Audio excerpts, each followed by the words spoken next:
Thank you very much. It's great to have everybody with us, and I'm honored to welcome the Secretary General of NATO on a very, very big birthday and anniversary, 70th. Mr. Secretary General, congratulations on your extension, something that was very important to us and to me and to everybody.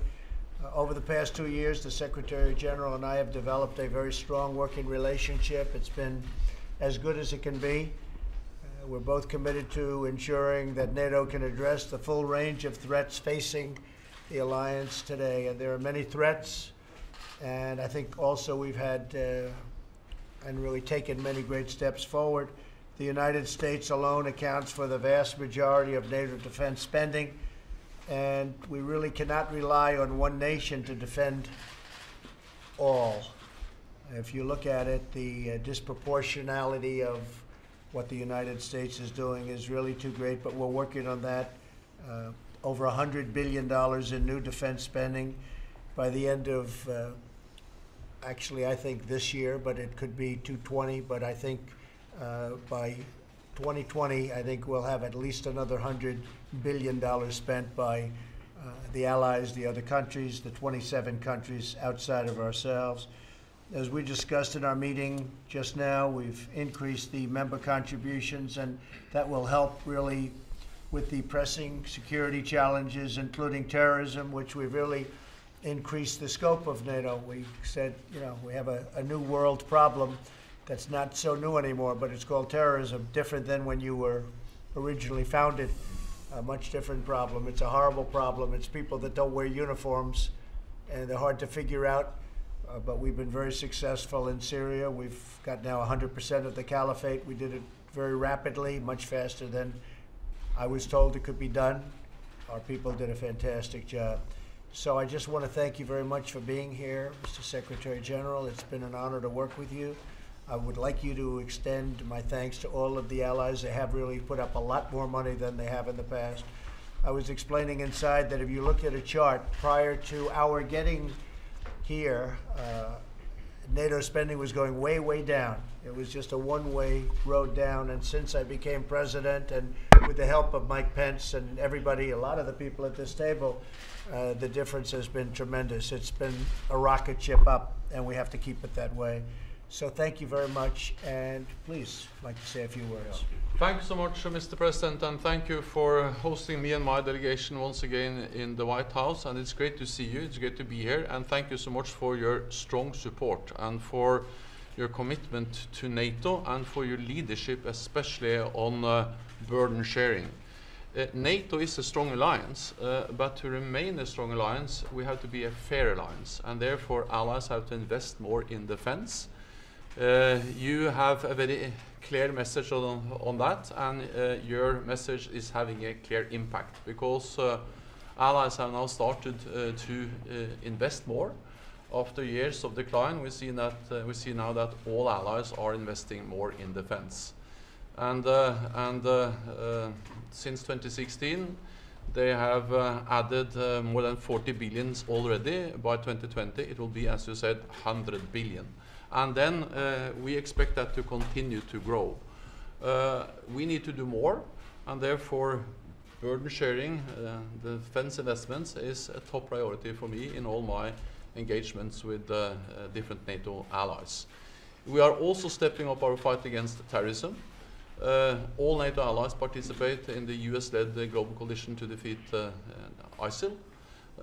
We have made, under your leadership, remarkable progress. But the job is not done. It is important that ISIL is not able to come back, and therefore we think it's extremely important to train the Iraqi forces so they prevent ISIL from coming back again. And then we also strongly believe that it is important to support the US efforts to find a peaceful solution to the crisis or the war in Afghanistan. We support that.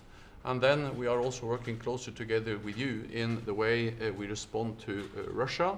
We see that Russia is violating the INF Treaty, and NATO allies have supported the US position on that strongly throughout the whole process. So it's great to see you again, and great to meet all of the people around this table. Well, thank you very much. And I will say, you mentioned Afghanistan. I think we've made a lot of great strides recently in Afghanistan. We call it the endless war. 19 years, the real numbers, 19 years. It's unfortunate, it's ridiculous, and it's been a very interesting period of time. But we've made a lot of strides. A lot of things are happening in Afghanistan that are very positive. So we'll see how that all comes out, and I appreciate your help.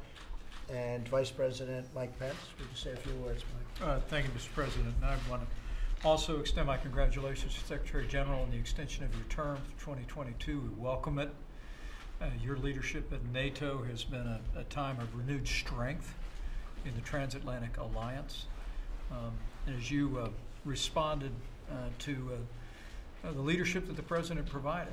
From early on, President Trump made it clear to our allies in Europe that we couldn't care more about their security than they care about their security. That it was not a choice between whether we're committed to the alliance or whether we can demand that our allies live up to the commitment in the Wales Agreement. We could do both.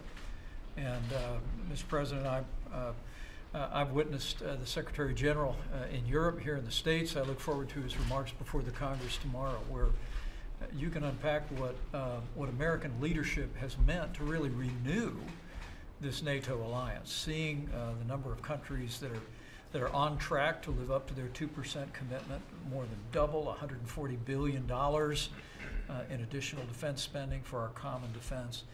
You've given great voice to that, and I just wanted to express my congratulations and my appreciation for you recognizing the importance of this alliance for us all to be standing with each other, living up to our word, and recognizing that the President's leadership ultimately has resulted in a strengthening of the NATO alliance.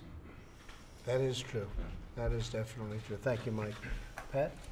Yeah, maybe just another big shout out, congratulations on your extension, but also your important partnership with General Scaparrotti as General Scaparrotti retires after 40 years. Right.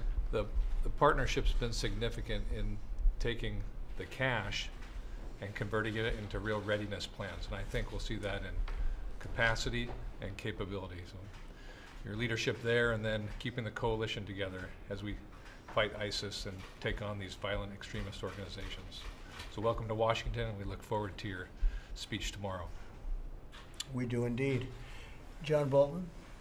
Thank you, Mr. President. Congratulations. I think the work that you and the President have done to get the burden sharing more equitably spread to get closer to the 2% target that NATO allies themselves agreed in 2014 is very important. Now, of course, we all have the common challenge of making sure it's spent efficiently and in connection with agreed upon strategies. So a lot of hard work done, but a lot of hard work remains. We look forward to working with you on it.